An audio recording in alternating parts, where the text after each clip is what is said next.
लोग सोचते हैं ईगल इसलिए खतरनाक है क्योंकि उसकी आंखें बहुत तेज हैं, लेकिन सच ये है कि ईगल की ताकत उसकी आईसाइट में नहीं, उसकी विजन में है।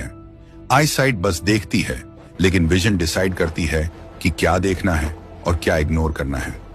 आसमान से ईगल को सब दिखता है, पेड़, चट्टाने, हवा, हर मूवमेंट, लेकिन वो सब पर ध्यान नहीं देता। उसका दिमाग पहले ही डिसाइड कर चुका होता है कि क्या मैटर करता है, बाकी सब बैकग्राउंड नॉइज बन जाता है। जब ईगल शिकार पर नजर रखता है तो वो सिर्फ करंट पोजीशन नहीं देखता, वो मूवमेंट का फ्यूचर पढ़ता है। कहां जाएगा, कब गिरेगा, किस एंगल से अटैक करना है, सब कैलकुलेशन पहले हो चुकी होती है। इसीलिए ईगल कंफ्यूज नहीं होता, ना ज्यादा सोचता है ना घबराता है। वो तेज इसलिए नहीं है क्योंकि उसकी आंखें अच्छी हैं, वो तेज इसलिए है क्योंकि उसकी विजन साफ है। नेचर में पावर सिर्फ ताकत नहीं होती, पावर सही चीज पर फोकस करने की एबिलिटी होती है, और ईगल उसी का सबसे साफ एग्जाम्पल है। चील एक ऐसा पक्षी जो कभी हार मानने को तैयार नहीं होता। आसमान में उड़ती ये चील कुदरत का बनाया हुआ एक मास्टरपीस है। ये सिर्फ एक पक्षी नहीं, एक ऐसा क्रीचर है जो सोचने का तरीका बदल देता है। जहां बाकी पक्षी झुंड में उड़ते हैं, चील अकेली उड़ना पसंद करती है, क्योंकि उसे भीड़ नहीं, ऊंचाई चाहिए। चील की नजर इतनी तेज होती है कि वो आसमान से जमीन पर अपने शिकार को साफ देख लेती है और फिर लगभग 300 किलोमीटर प्रति घंटा की रफ्तार से हमला करती है। कोई शक नहीं, कोई गलती नहीं। तूफान आता है तो ज्यादातर पक्षी छिप जाते हैं, लेकिन चील, वो तूफान से डरती नहीं। वो हवा का इस्तेमाल करती है और ऊपर उड़ जाती है। यही फर्क दिखाता है साधारण सोच और मजबूत इरादे वालों में। चील कभी आसान शिकार नहीं ढूंढती, वो इंतजार करती है, सही समय देखती है और फिर पूरा फोकस लगाकर वार करती है। कोई जल्दबाजी नहीं, कोई शोर नहीं।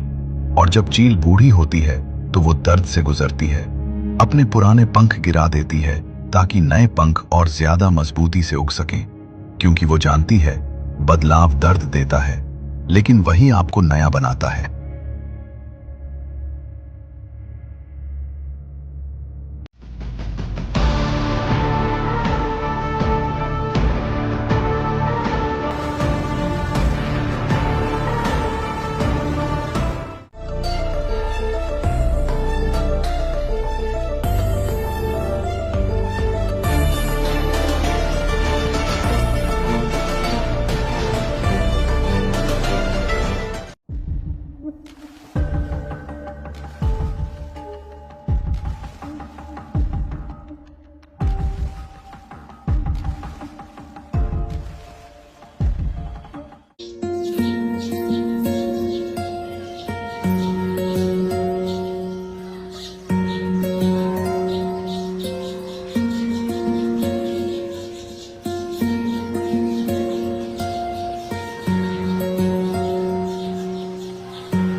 क्या आपने कभी देखा है एक पक्षी अचानक घायल सा होकर जमीन पर गिर जाता है, पंख लटकाता है, तड़पता है और फिर एक पल में उड़ जाता है?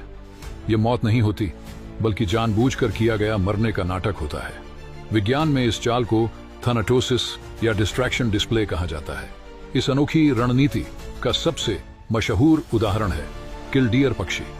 खतरे के समय यह पक्षी खुद को बेहद कमजोर दिखाता है, जैसे उसे गहरी चोट लगी हो। वह जमीन पर गिरता है, दर्द में छटपटाने का अभिनय करता है और शिकारी का पूरा ध्यान अपनी ओर खींच लेता है। असली मकसद लड़ना नहीं होता, बल्कि शिकारी को उसके घोंसले और बच्चों से दूर ले जाना होता है। जैसे ही शिकारी काफी दूर तक भटक जाता है, पक्षी अचानक पूरी तरह स्वस्थ दिखने लगता है और उड़ जाता है, जबकि उसके बच्चे सुरक्षित रह जाते हैं। यह अभिनय इतना सटीक होता है कि शिकारी आसानी से धोखा खा जाए। कुछ जीव खतरे के सामने लड़ते हैं, कुछ भागते हैं, लेकिन किलडियर जैसे पक्षी एक तीसरा रास्ता चुनते हैं, रणनीति। यही दिखाता है कि प्रकृति में जीत सिर्फ ताकत से नहीं, समझदारी और सही चाल से भी हासिल होती है।